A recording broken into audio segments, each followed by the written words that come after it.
Hola estimados amigos, gusto de saludarlos en otro programa de Araucanía Viva, donde los protagonistas le cuentan a usted de primera fuente lo que está sucediendo en la Araucanía. Hoy tenemos un invitado, un gran invitado, don Haroldo Salvo Garrido. Gracias Haroldo por estar con nosotros.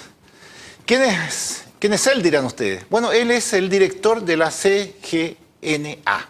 CGNA, como aparece en los GC que ustedes han visto. Y la primera pregunta obvia que será la gente es decir, Haroldo, ¿qué es lo que es la CGNA? Perfecto. Primero, Miguel, muchas gracias por la invitación. Un valioso momento para conversar acerca de ciencia. El CGNA es un centro de excelencia de la Araucanía. Al igual que en todas las regiones existe un centro regional, en cada región del país, como también hay en el interior de algunas universidades también, pero la idea es un esfuerzo del Estado de hace como 15 y 6 años atrás de descentralizar la ejecución de la ciencia y tecnología en región. ¿Quién la creó aquí en la Araucanía esto? Nosotros, esta es una iniciativa que parte del año 2005. ¿Ya? Yo venía llegando de Cambridge, de Inglaterra, en mi doctorado, y me encontré que estaba la posibilidad de presentar una propuesta para hacer ciencia en regiones. Ah, qué bien. Y entonces convocamos y discutimos bastante y al final se hizo un acuerdo con el gobierno regional, el consejo regional, y se hizo un tipo de ¿convenio? Asociación, digamos. Se presentó un proyecto a CONICYT con apoyo del gobierno regional y participaron ahí la Universidad Católica de Temuco, la Universidad de la Frontera y el INIA. Correcto. Entonces se parte como un proyecto con estas 3 instituciones fundando esta posible institucionalidad que iban a hacer en algún momento. ¿Y para qué se creó? Se crea para descentralizar la ejecución de la ciencia y tecnología. Correcto, pero específicamente en la Araucanía, ¿cuál era el objetivo? En ese momento, en 2005, hicimos un gran trabajo de qué es lo que queríamos hacer y en el fondo, después del cobre, pensamos el motor grande que existe en el país son los salmones y la agricultura va muy lenta y podríamos subirle a la locomotora de los salmones que va más rápido y por qué no ligamos más la agricultura con la acuicultura y de ahí nace el concepto de agroacuícola, unir ambos sectores. Perfecto. Pero la verdad esto es lo más simple, pero la propuesta fue mucho más ambiciosa en tratar de hacer cosas lo que no existe. Expliquémosle a la gente agroacuícola. ¿Es el campo con los peces en este caso? Claro, agroacuícola, agro es fácil, ¿no es cierto? El campo que todos conocemos en nuestro valle aquí característico, pero la parte acuícola es más que los puros salmones. El salmón es el gran motor, pero si nos vamos a la región costera, la Araucanía, por ejemplo, hay un mundo de cosas por hacer, hay un gran discoide ahí y eso es toda actividad acuícola. Desde las algas que existen ahí, desde los recolectores, desde los camarones, todo eso es acuícola en el fondo. Correcto. Y es una región muy interesante porque, como usted sabe, está declarada hoy día como una zona de rezago. Y para mí, la verdad, esa zona es como un vergel. O sea, hay una potencialidad fantástica y de hecho estamos haciendo grandes avances ahí. Sigamos, Haroldo, ¿esto funciona cómo? ¿Como una sociedad anónima, como una corporación, una fundación? ¿Tiene directorio? ¿Quiénes lo integran? Para saber que la gente sepa qué es lo que... Perfecto, le comento. Estos centros partieron en el año 2005, tuvimos 5 años de ejercicio como proyecto, luego ya fuimos a hacer más una institucionalidad, buscamos tener profesionalidad jurídica, RUP propio y hoy día somos una institución, un centro de excelencia con administración autónoma. Y seguimos con 2 instituciones fundadoras, el INIA y la Universidad de la Frontera. Correcto. Y hoy día hay un gran debate en Chile acerca de la institucionalidad de estos centros de investigación, acerca de la gobernanza de estos centros, porque se requiere que tengan un protagonismo muy grande, que tengan directorios más amplios, que sean lo más horizontales posible, que participe todos los sectores posibles en la región, desde la ciencia, desde la producción, desde la industria, desde el espacio de nuestra cultura regional, por ejemplo, que tengamos todo el mundo ahí en ese directorio. Hoy día tenemos un directorio distinto cuando partimos, con 2 instituciones fundadoras, que es Línea Universidad de la Frontera, pero a nivel de Estado se busca tener una modalidad, un esquema semejante a un mundo desarrollado. Y eso significa, porque el financiamiento viene de esas instituciones, más el gobierno regional. El financiamiento de estos centros es básicamente del gobierno regional y CONICYT en partes iguales. Correcto. Y el resto lo captura el centro, digamos, en proyectos de alta competencia. Para tener una idea, por cada peso que nos aporta el gobierno regional, nosotros en promedio, en nuestros 11 años que ya tenemos, traemos 4 pesos a la región. Ok.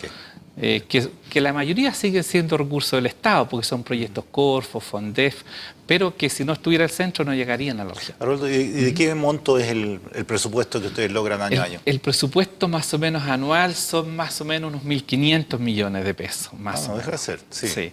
Y los que aportan el gobierno regional y CONICYT son más o menos unos 1.000 millones más o menos, y estoy agregando, digamos, una gran cantidad de otros proyectos que hay, que a veces no son plata fresca, por decirle un ejemplo, que ahí van a ser otro concepto. Por ejemplo, en proteómica gastamos en el año unos 100 millones, pero no es plata nuestra, es plata que de colaboración con Japón, donde hay un japonés que trabaja con nosotros, viaja a Japón, secuencia sus proteínas y vuelve, y no tenemos que pagar por eso. Ya, pero a ver, hablemos en castellano. ¿Qué es lo que es Proteómica. Ómica. Proteómica es el estudio de la estructura y función de las proteínas. Por ejemplo, usted a lo mejor ha escuchado que el centro desarrolló un superlupino que tiene 60% proteína base materia seca en el grano. Es el grano que hoy día a nivel global, a nivel mundial, que tiene la mayor cantidad de proteína. Y eso significa, para llevarlo al campo, Claro. significa que el que siembra ese tipo de cultivo, digamos, obtiene una rentabilidad mayor que eso. Sí, son ¿O varias. no? Es un O poco, solamente voy a tú tratar vas por el lado de voy a la hacer proteína. lo más simple explicarlo, porque es buen tema, sin que llegamos a ese tema. Es que yo soy ingeniero comercial, entonces Pero, por eso quiero exacto, es muy rentabilizar interesante. La proteómica en este caso nos aplicamos mucho en saber qué proteínas tenía este grano. Porque uno dice proteína y uno piensa que es una cosa. La proteína la asocia con la carne, por ejemplo, Sí, claro. los músculos. En este caso, proteína vegetal. Pero de esas es una gran cantidad, cientos de proteínas. Entonces, saber qué proteínas tiene ese grano es muy importante, porque podemos saber si se digiere o no, si tiene más o menos digestibilidad en el salmón. Si tiene alta digestibilidad, vamos a contaminar menos. Entonces, toda esa proteína que tiene el grano se va a utilizar. Por darle un caso y comparar con soya, cada vez que un acuicultor o una industria avícola o ganadera utiliza proteína de soya, todos saben que es una torta de soya. O sea, es una proteína que quedó como un subproducto después de extraer el aceite. Correcto. Ya sea en Argentina, en Brasil o en Bolivia. Ya.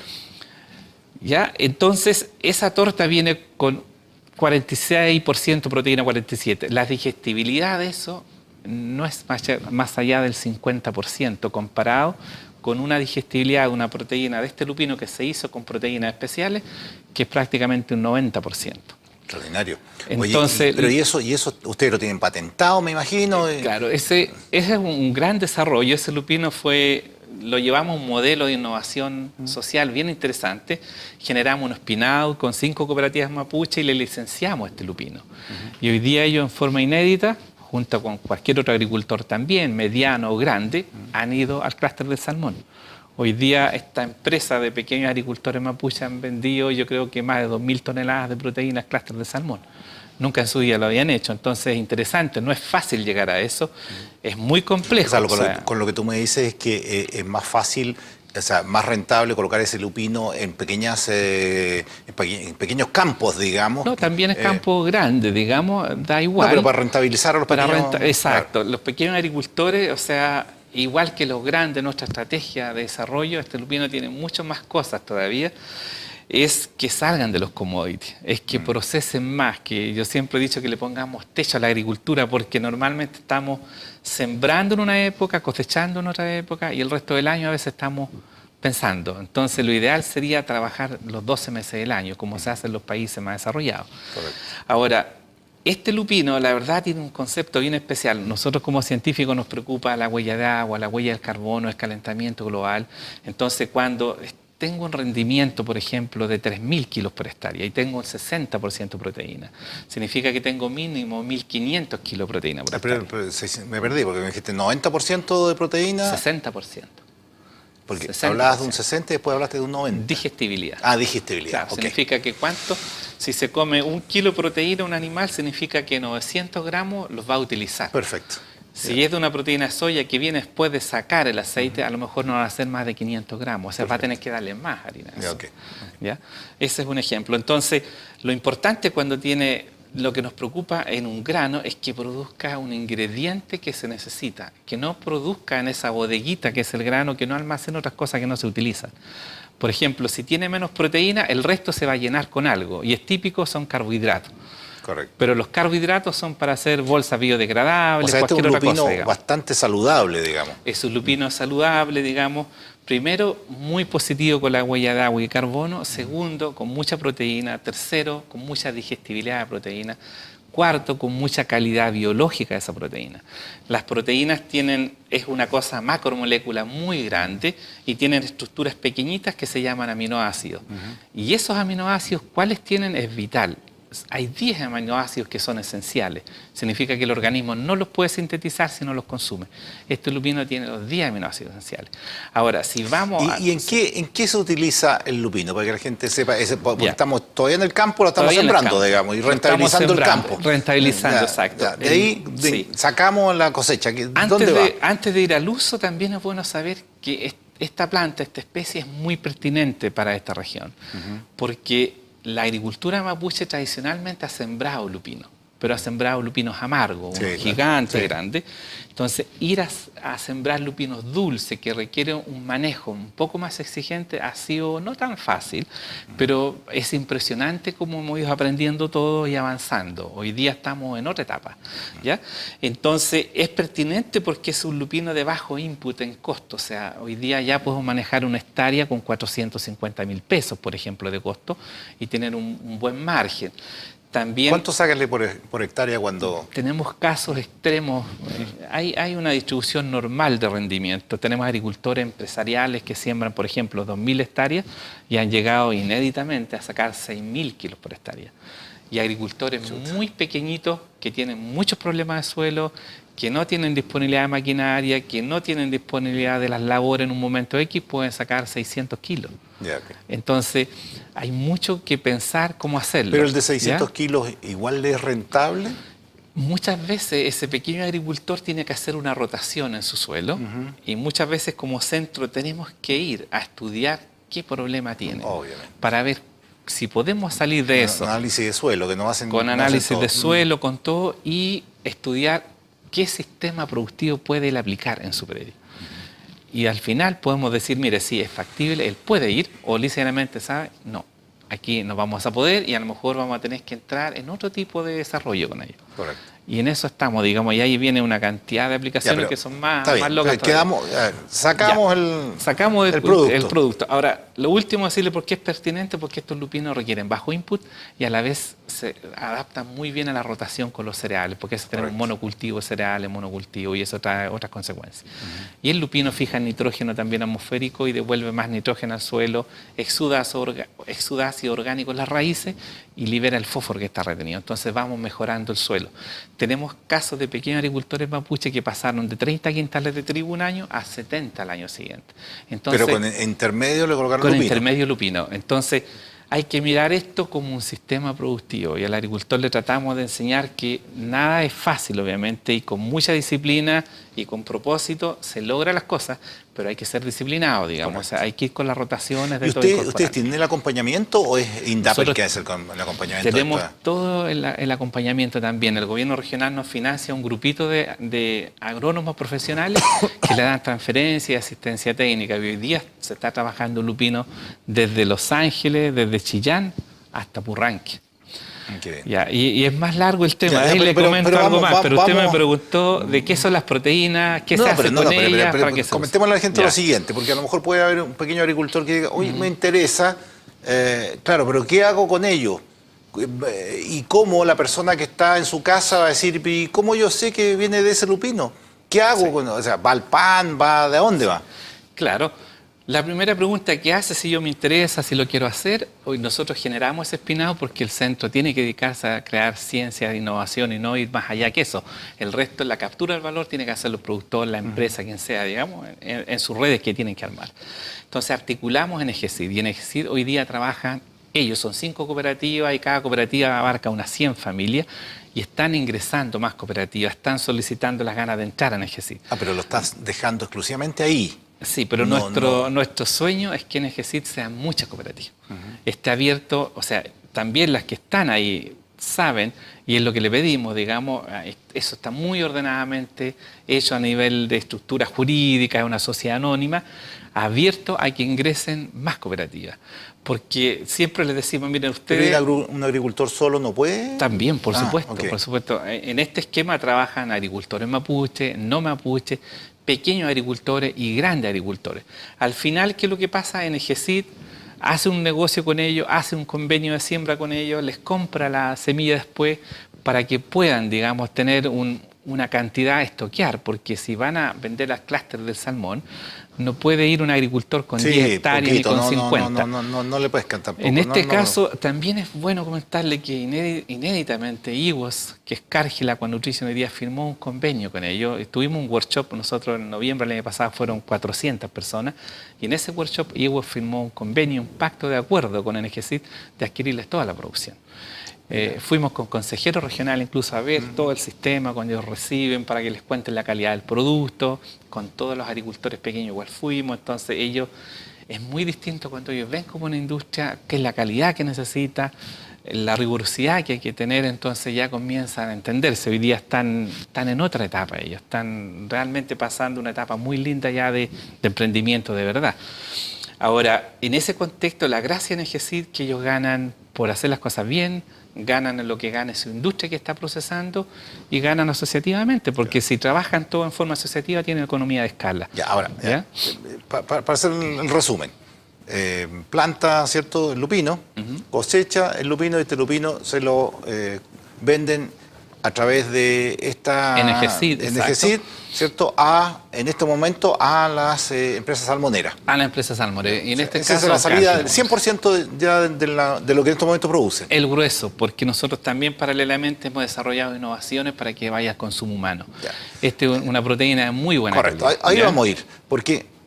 claro, esto lo aprovechan los salmones, uno después compra el salmón, viene la vuelta más larga, digamos. Exactamente. Sí. Pero, ¿cómo en la Araucanía yo vi una noticia hace semanas sobre un pan que también utiliza lupino o utiliza un trigo especial también de la misma manera? Es un poco más complejo el tema de explicar, pero lo vamos a hagámoslo simple, como si estuviéramos aquí, como si fuera podcast. Lo que queremos hacer de los granos es que los granos se utilicen, que no sean más commodity, que salgan de los commodities. Okay. Y segundo, que se utilicen en su totalidad, que tengan alto valor agregado, que sea la sumatoria de varias cosas. En este caso, el lupino es un ejemplo, es una proteína vegetal, más que un lupino es una proteína. Siendo una proteína, lo que importa cómo es esa proteína. Un grano, entre más proteína tenga, es más fácil de aplicarlo en otras cosas. Porque cuando lo aplicamos, por ejemplo, en un pan saludable que usted ha escuchado, va a ser necesario agregar muy poco de este lupino, entonces no vamos a cambiar mucho el pan, reológicamente hablando, o a nivel de palatabilidad, que significa el color, el sabor, el aroma, porque al chileno le gusta consumir pan blanco, no le gusta un pan oscuro o muy amarillo, lo va a cuestionar. Entonces la idea es intervenir el pan lo menos posible, pero intervenirlo mucho en términos de funcionalidad, de calidad nutricional. En ese caso, esta proteína juega un rol fundamental. Nosotros desarrollamos unos premix que se llaman, y eso es una marca, se genera tecnología, se genera ya que está saliendo al mercado, y eso nos pone muy contentos, pero es una sumatoria de varias cosas. Pero ahí ustedes le sacan una parte de la producción, claro, y no se la venden toda a... No. En EGECID, por ejemplo, recibe la semilla de un productor cualquiera, recibe esta semilla. Esa semilla obviamente pasa un sistema de proceso de prelimpia. Después, si es para humano, viene un proceso de clasificación de granos. Son granos de cierto calibre que van a esto. Después de eso pasa a una etapa de pelado de granos, se remueve la cáscara y queda un grit que se llama. Y ese grit ya se puede moler para hacer una harina. Y ahora, esa harina...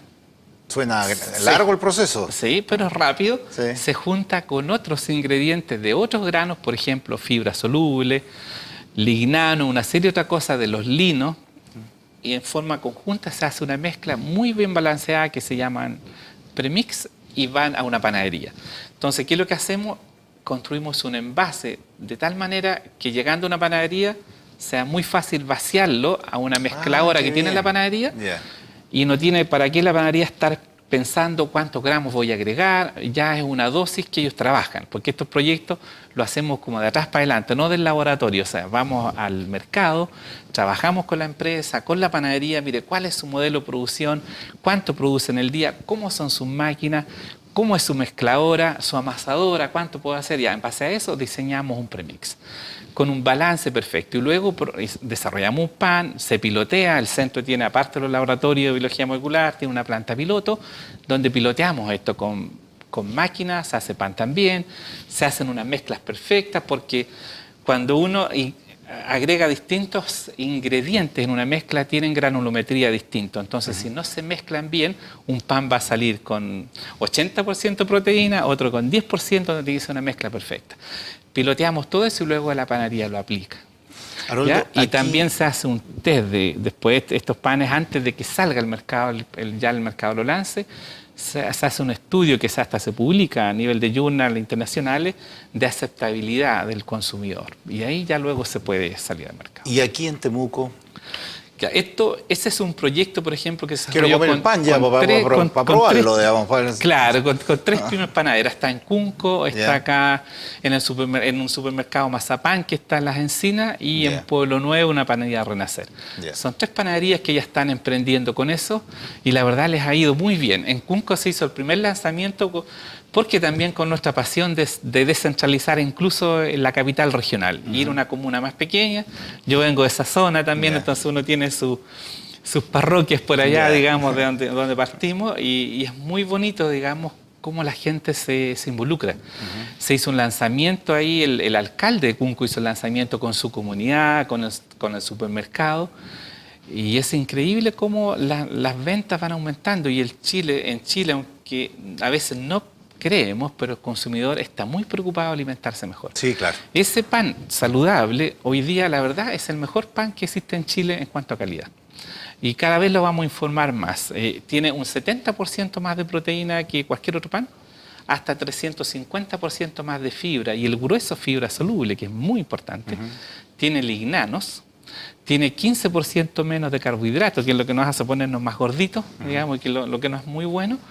Y tiene luteína, por ejemplo, que es un carotenoide ideal para la visión, para el desarrollo de la mácula en la vista. Entonces, es Oye, una pero serie de extraordinario, cosas. pues, y para recetarlo los médicos más el pan que para, Claro, para entonces- comprarlo. Ahora, pero, a ver, si le decimos a la gente, ¿dónde probar este pan aquí en Temuco? Me dijiste de nuevo, digamos. Mazapán.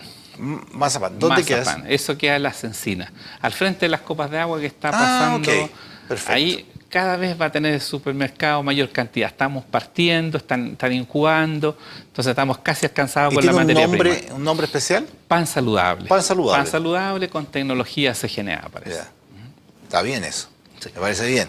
Ese Ya. es un ejemplo Ese de es la un proteína. ejemplo, pero claro, lo que pasa es que es un ejemplo palpable Sí. para la gente. O sea, si va usted a consumir ese pan, va a saber que detrás hay gente de esta región que le puso cabeza a este tema, ¿cierto? Porque aquí no nació no hubo magia, digamos. Exacto. ¿verdad? Que hay agricultores de esta región que están sembrando eso, ¿cierto? Ese lupino, y que hay después hay medidas para que usted llegue a una alimentación más saludable. Los chilenos consumen mucho pan. Mucho consumimos, más. digamos. O sea, Así que nosotros, mire, la verdad que es muy bueno el resumen que hace, porque yo creo que nosotros tenemos que pensar fuerte en nuestra región. Somos la región más pobre del país. Así es. Somos la región que tiene el ingreso más bajo del país. Así es, $4.600 per cápita contra Y 24.000. esto le va a causar más impresión. Somos la región que tenemos la mayor cantidad de doctores de Chile. Doctores Sí, en doctorado de... Doctorados, con grado doctor que se dedican a doctores, ciencia no e médicos, innovación, digamos. no médicos. Lo que pasa es que ellos son médicos, Sí, digamos. sí. Los doctores No, para que son entender la gente, perfecto. son doctores. Exacto. Pero tú eres Entonces, doctor Yo soy doctor en análisis genómico. en análisis genómico. Científico en el fondo, Así que nos es. dedicamos a esto, pero esta es la región, sin contar Santiago, obviamente, que tiene la mayor cantidad de doctores, y somos la región más pobre. Ahora, es una región riquísima. Para mí es una región riquísima. ¿Y qué nos falta en el fondo nosotros para salir de donde estamos? Un mejor gobierno. La verdad, nos falta mucha aplicación. Yo creo que hay conocimiento, pero yo creo que hay que ir al discovery. O sea, tenemos que ser motivados por descubrir, y las universidades tienen que entrar en la cabeza a los chicos desde los colegios que el discovery es lo más importante. y que vayan a buscar algo, no cuando egresemos a decir, mire, yo soy gerente, no, yo quiero ver qué puedo aportar. Y entre todos juntos, aquí entre Línea, la Universidad de la Frontera, la Universidad Autónoma, entre todos tenemos que ser capaces de sacar esta región de donde estamos, porque la verdad tiene un tremendo potencial. Pero ustedes van bien adelante en esto, digamos, Sí. y creo que esas son políticas regionales que deberían continuarse y ustedes mostrar también... como tú sabes que yo fui consejero regional, pero la verdad es que me vengo enterando recién de muchas cosas que ustedes han hecho. Estoy como Sandoña, no sé. Entrando de cosas recién que la verdad es que deberían mostrarse, digamos, a las autoridades. Muchas autoridades que no saben que existe aquí y qué es lo que se está haciendo, digamos.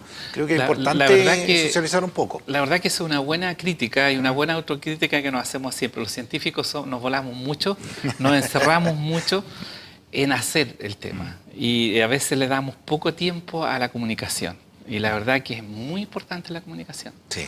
Hoy día es un mundo de señales, la verdad. No es como antes que llegaba el gran barco y lo escuchábamos de lejos. Hoy día son submarinos. Entonces, la verdad que hay que comunicar mejor. Y en eso tenemos una buena tarea. Sí. Ahora, así todo, yo quiero agradecerle, la verdad, la región, el gobierno regional, el consejo regional. Nosotros partimos el 2005 con bastantes dificultades. Hemos tenido más dificultades hacia adelante, pero no me gusta centrarme a mí en las complejidades. Yo creo que es lo normal que tengamos problemas en un país que va caminando al desarrollo. O sea, Europa es más desarrollado después de varias guerras, por hartos temas. En el caso de centros de excelencia, pasaron 15 años en que llegaran modelos donde hoy día ven que el desarrollo económico de un país es vital con los centros, en conjunto con las universidades. Aquí tenemos tremendas universidades, como la Universidad de la Frontera, como esta universidad también, donde se forma la gente y que llegue a un centro como este a hacer prácticas, por ejemplo, donde ahí hacemos las prácticas y se aplica de verdad. ¿Llega gente? Mucha gente. ¿Qué carreras son las que más llegan? El centro, bueno, biotecnología, de la Universidad de la Frontera, química. Correcto. Mucha gente de Santiago, de la Chile, hasta la Católica Santiago. Hemos tenido practicantes de Estados Unidos también. En el fondo, el trabajo que hacemos es un trabajo de ciencia muy profunda, pero muy aplicado. Muy aplicado. Haroldo, hemos llegado a la primera parte del programa, está muy interesante, espero que usted también se esté entreteniendo, informando, porque creo que es importante y sucede aquí, en la Araucanía. Espérenos 2 minutos y volvemos de nuevo con Haroldo conversando sobre la CGNA. Escúchelo bien, porque la verdad es que va a dar para hablar mucho tiempo más. 2 minutos y volvemos.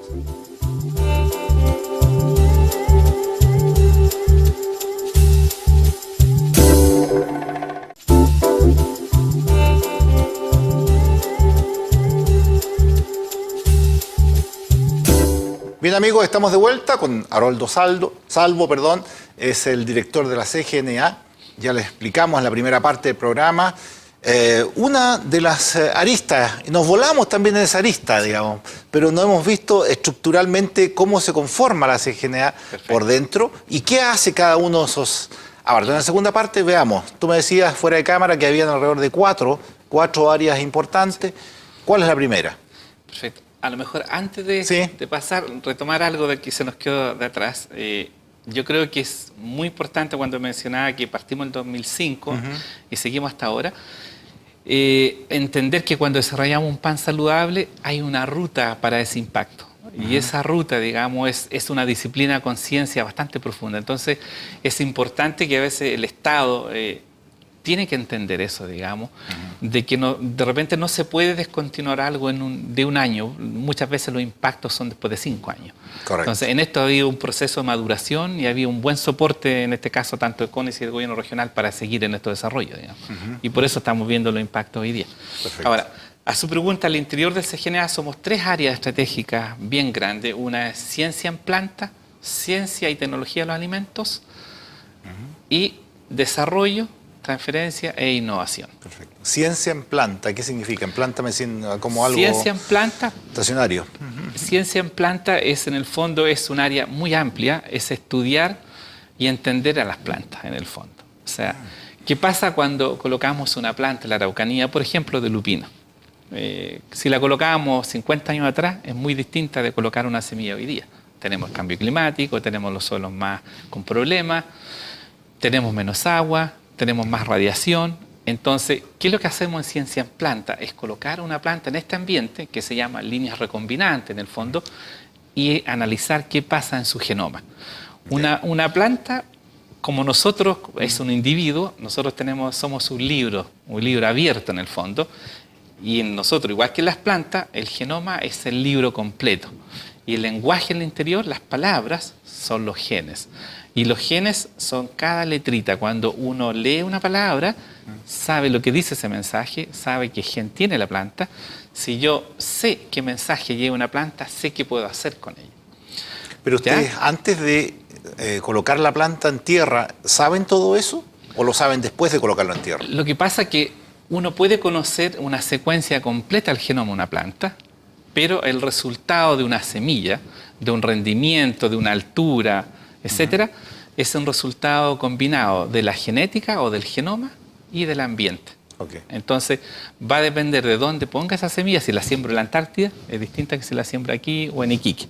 Entonces, aunque tenga el mismo genoma, se expresan en forma distinta. Ahora, la misma ¿Ya? planta puede tener intervenciones distintas para poder la resistencia al suelo aquí, en la Antártida, como dijiste, o en Arica, ¿cierto? Exacto. Okay. Por ejemplo, si hablamos del lupino, el lupino le gusta un suelo muy profundo, con materia orgánica, ácido, como son los suelos de por acá.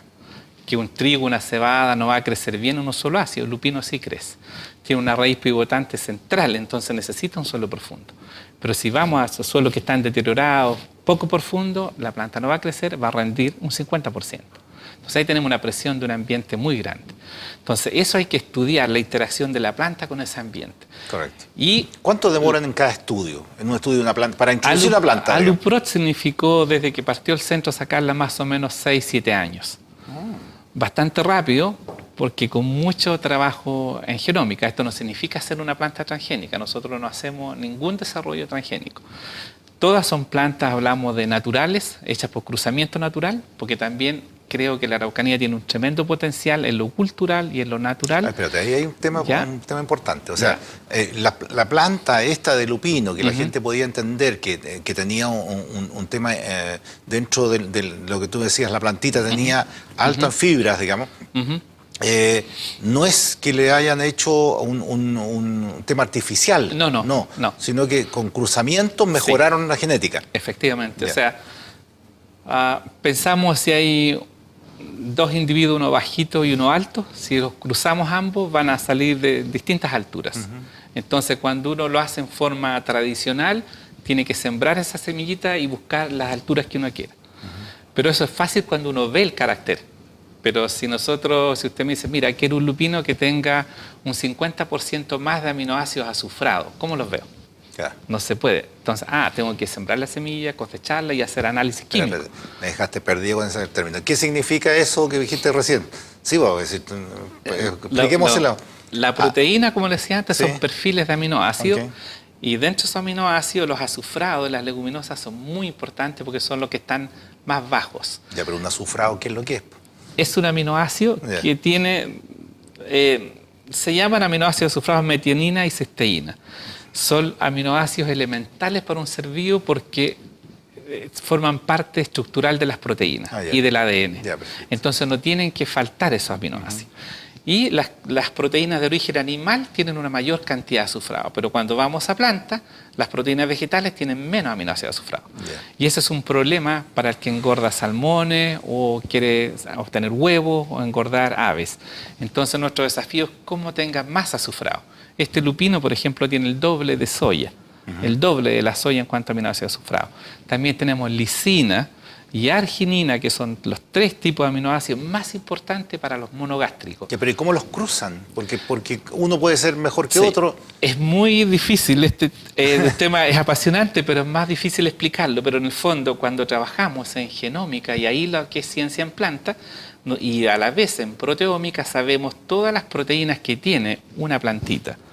Y sabemos que hay un gen que desencadena que exista esa proteína.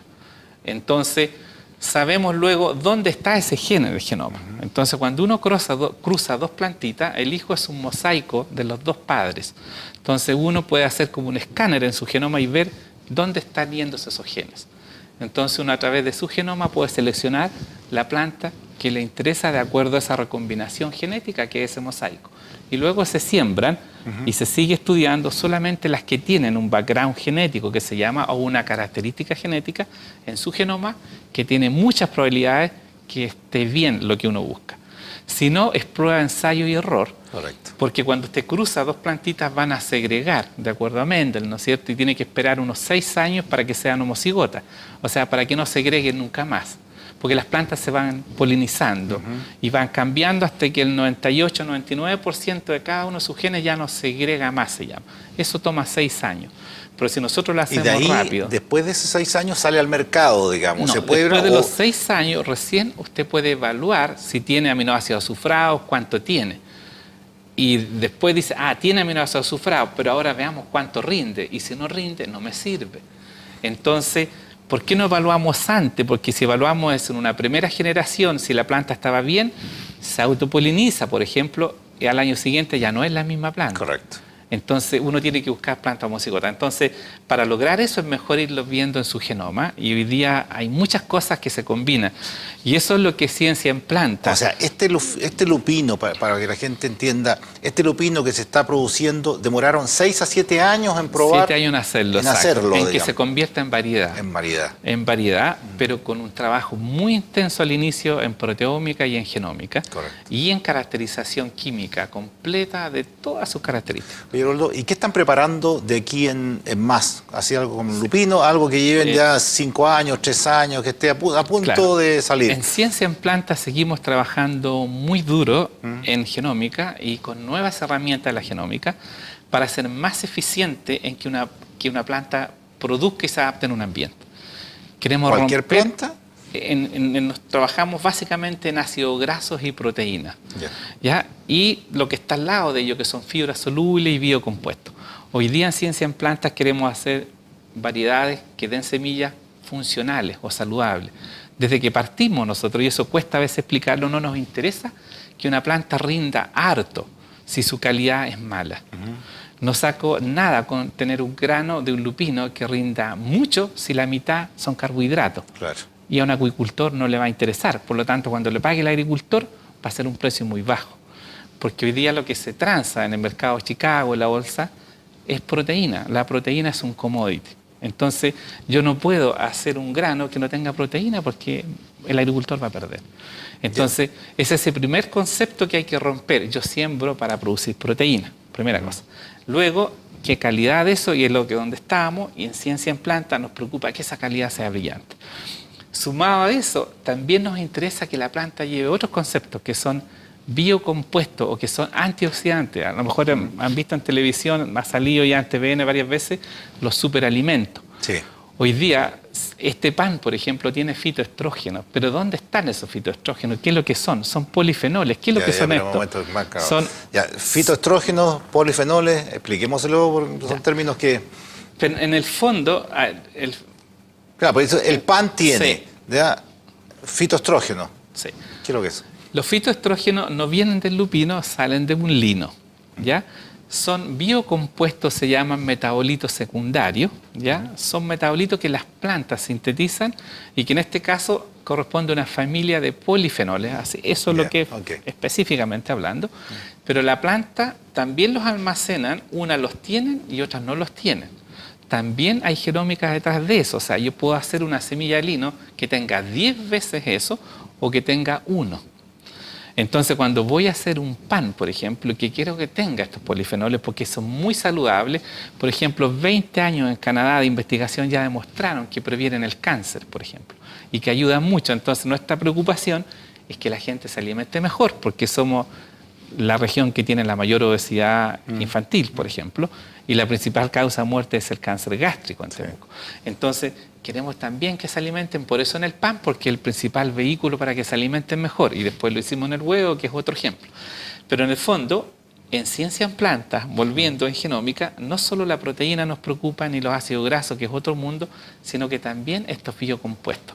Cosa que cuando nosotros vamos a hallarle una planta, porque nuestro sueño es que el agricultor ojalá no venda la semilla, sino que lo procese, pueda hacer distintos desarrollos. En Pero, este caso ya tenemos sí. el caso del pan, que Sí. no solo tiene más proteína, tiene más fibra soluble, tiene estos antioxidantes que son vitales, digamos. Oye, en las tres áreas que desarrollan Sí. en un proceso, una planta, ¿hay doctores en cada una de ellas? Sí. ¿O un doctor es toda la línea completa? ¿O un doctor estudia solamente una parte y la otra Sí. parte la estudia otro? ¿Cómo lo hacen en la parte día a La día? verdad, en ciencias plantas hay doctores especializados, incluso con postdoctorado en Japón, en Cornell, en Wisconsin. Chilenos que han estado allá y que retornaron al país, que los trajimos. Todos los científicos que trabajan ganan concursos internacionales, digamos. Somos bien exigentes en eso, pero a la vez hacemos que este grupo de trabajo, ciencia en planta, ciencia y tecnología de alimentos y desarrollo e innovación, es un solo grupo. Es muy agradable que en el laboratorio esté un bioquímico con un químico o alguien de genómica, incluso un ingeniero en informático al lado. Pero por eso, pero uno estudia un área, el otro otra área, después se juntan. Son expertos en cada área, Correcto. pero trabajamos en un solo equipo. Es un solo equipo. No existe esta salita es para los de genómica, esta salita es para los químicos, esta salita es para los ingenieros en alimentos. No, es una sola. Porque en la medida que conversan, se generan desarrollo. Le voy a dar un ejemplo de eso, en las conversas de un ingeniero en informática. Yeah. Con un bioquímico en el laboratorio, fuimos capaces, por ejemplo, de optimizar un equipo que mide proteínas, mejorándole el algoritmo, cómo mide las proteínas, que son ya más redes neuronales. Entonces, cuando se encuentra un informático con un químico, se generan cosas. Pero cuando no se encuentran, no se genera.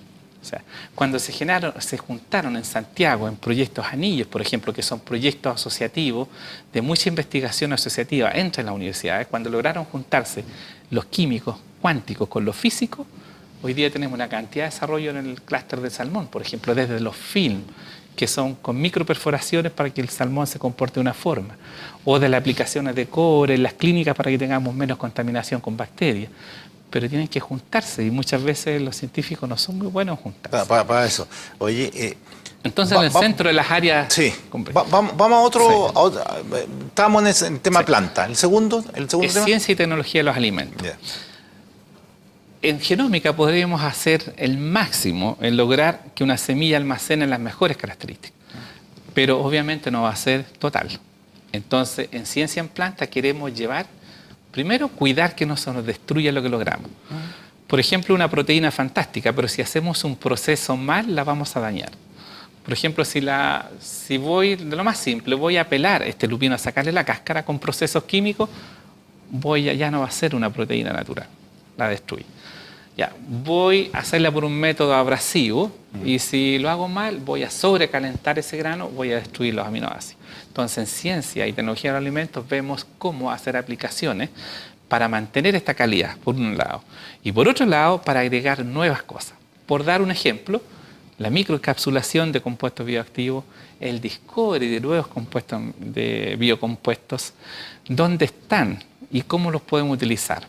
Por darle un ejemplo, tenemos bastante cochayuyo en Chile y a lo mejor no todos sabemos que Chile y New Zealand son los únicos países que tienen esta alga parda. Pero ¿cuánto explotamos nosotros de eso? ¿Cuál es la calidad que eso tiene? ¿Cuánto sabemos? Sabemos bastante poco. Todos comemos cochayuyo y vemos las carretas que vienen con los cochayuyos. Por ejemplo, nos hemos preguntado muchas veces cuántos meses deja el recolector ese cochayuyo en la playa secándose al sol para venderlo. A lo mejor cuando lo vende, a lo mejor los polifenoles que ahí estaban ya no están. No están. Entonces, queda el sabor, pero no la utilidad del cochayuyo. El cochayuyo es fantástico, tiene fluorotaninos, tiene fucosantina, por ejemplo, que es un carotenoide, aunque parezca simpático, si se lo echáramos al pan, bajaríamos de peso consumiendo pan. Está demostrado ciertos genes que se activan con eso, la depositación de ácidos grasos blancos o pardos en el abdomen. Entonces, son varias cosas que se pueden hacer. Pero parece que se va porque en la costa están más gorditos que flaquitos con el cochayuyo, digamos. Chile tiene un tremendo potencial en alga y hoy día la exportación de alga es más grande que toda la pesca artesanal, por ejemplo. Pero la Araucanía no estamos tan bien en eso. Hay mucho que se puede hacer. Por eso digo, el sector costero es un vergel, o sea, es algo extraordinario. Vamos en la segunda. En la ciencia de alimentos, entonces, una parte es cómo mejoramos lo que ya hicimos en la planta y por otro lado, cómo descubrimos dónde están estos biocompuestos para juntarlos con las proteínas, juntarlos con los ácidos grasos y lograr una combinación como un premix perfecto. O para hacer alguna aplicación en biomedicina. Por darle un ejemplo, hoy día, por ejemplo, estamos trabajando con las cooperativas de Imperialito, las que producen camarones. En Chile deben producirse solo en camarones unas 40 toneladas de camarones. El exoesqueleto que de ahí sale lo estamos estudiando para producir quitosano. Con el quitosano podemos microencapsular, por ejemplo, astaxantina o polifenoles, que a veces son muy buenos, pero se destruyen fácilmente con la temperatura, la luz. Entonces hay que protegerlo. En ciencia, en alimentos... ¿Y para qué usas eso? ¿Para qué usarías eso? Una vez que está microencapsulado, protegido, como dentro de una pelotita de ping-pong, por ejemplo, pero muy pequeñito, que es un polvito a la larga del velo, lo podemos agregar, por ejemplo, a algún alimento. ¿Y qué logramos con eso? Que ese alimento sea muy funcional, muy saludable y que nos prevenga muchas enfermedades. Y que China hoy día, por ejemplo, está desesperado por tener alimentos de mucho mejor calidad, que sean naturales y que sean con una cultura que tengan un relato como esta región, por ejemplo.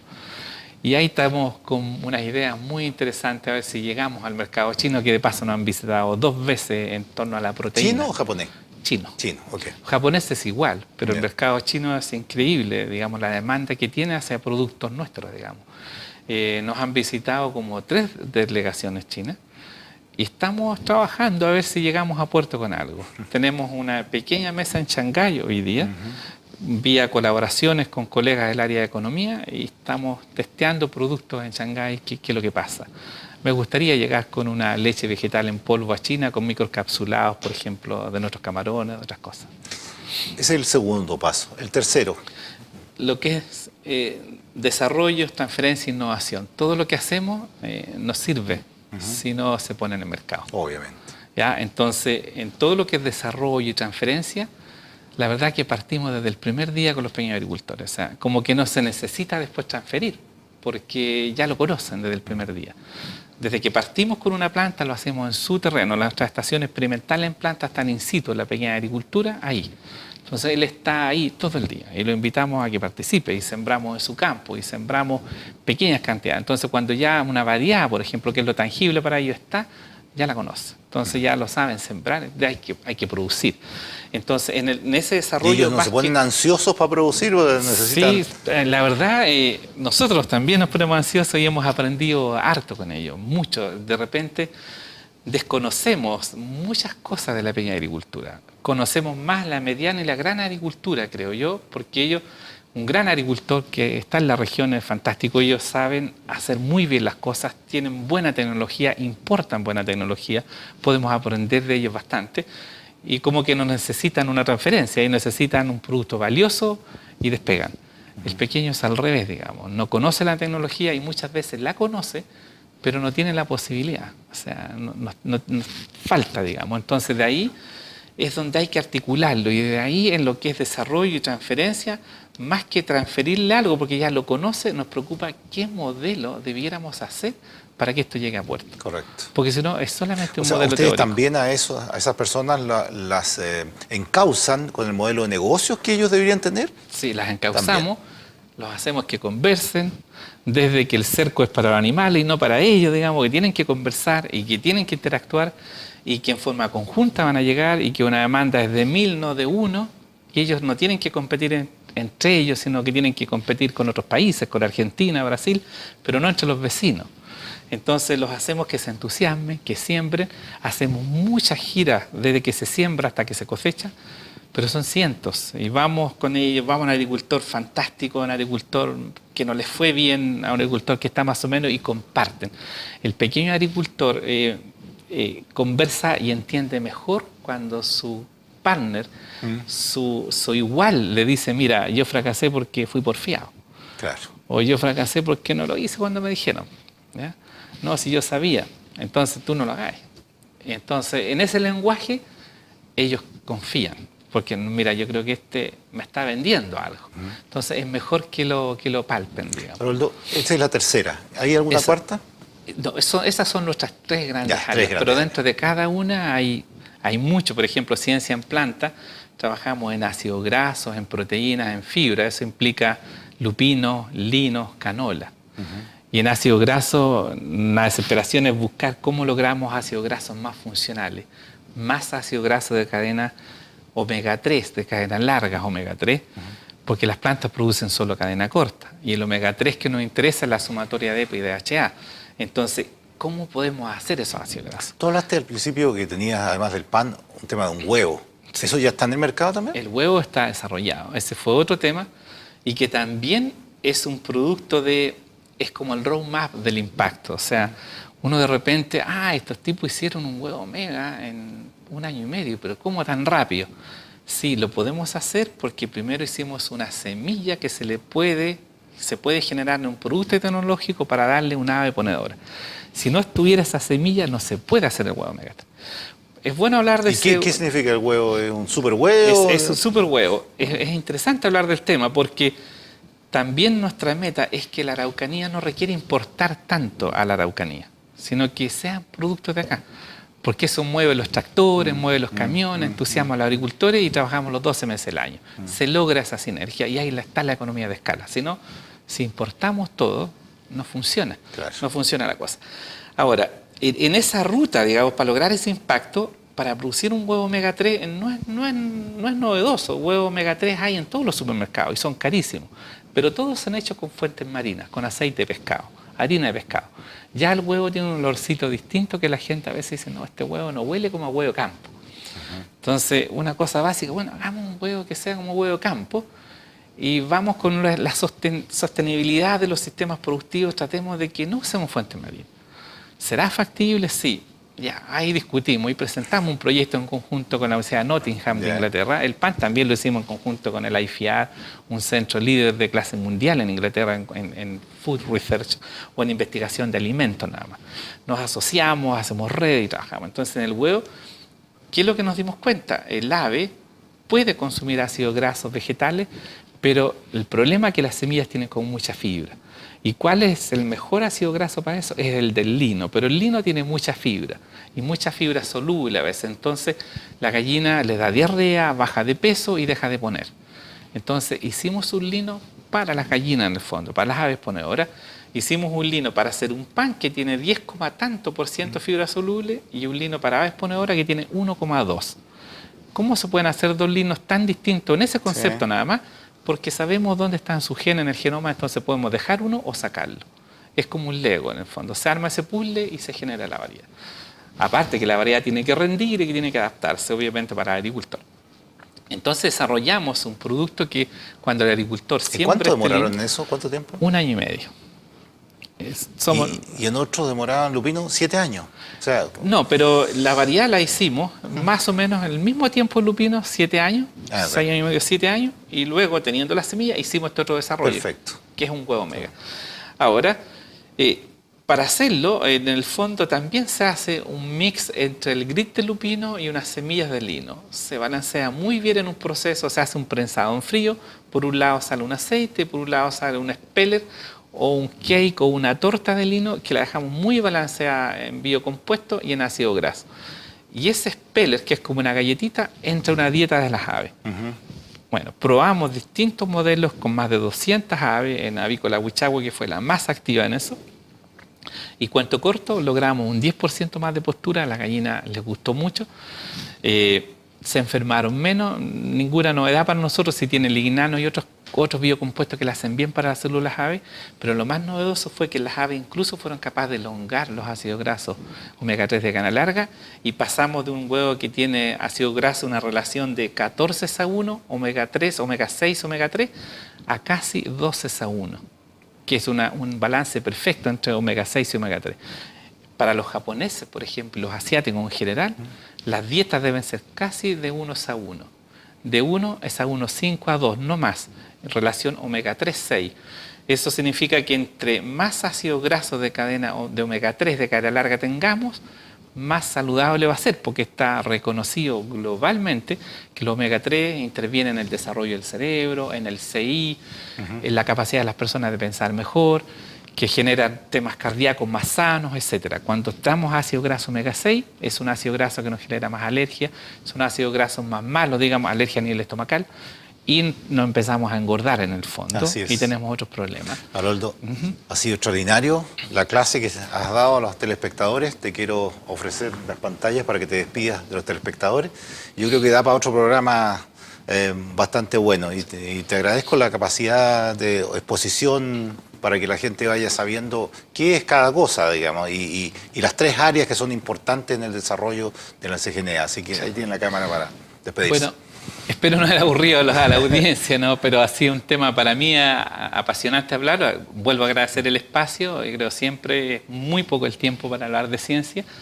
Y yo creo que lo que tiene que hacer la ciudadanía hoy día es pedir y exigir lo que necesita, digamos. La ciencia la hacemos con recursos del Estado. Por lo tanto, yo le diría al público que nos está escuchando que sean más críticos, ¿ya? Y que exijan la ciencia que el país necesita, la ciencia con pertinencia social, que le llamamos nosotros, y que exijan también la descentralización más de esto. O sea, si no tenemos conocimiento en las regiones, no vamos a salir de los problemas que tenemos en la región. Así es. Los ingleses, los alemanes, los finlandeses no son mejores porque sean más inteligentes. Descentralizaron más, tienen propósito y tienen disciplina para hacer las cosas. Muchas gracias, Haroldo. Haroldo Salvo, director de la CGNA, aquí en la Araucanía, para que usted sepa que existe gente pensante, pero también gente que actúa y hace cambiar el destino de la región de la Araucanía. Creo que doctores como ellos están viviendo aquí, están trabajando aquí y están cambiando esta Araucanía. Por lo tanto, tenemos algo de futuro, digamos, para poder cambiar las cosas aquí en la Araucanía desde el inicio. Así que muchas gracias, Haroldo, por estar y por tu fuerza y tu cariño que tú le colocas a las cosas que haces, ¿cierto? Y la pasión con que hablas de lo tuyo. Y gracias a ustedes por estar ahí y hasta la próxima semana. Muchas gracias.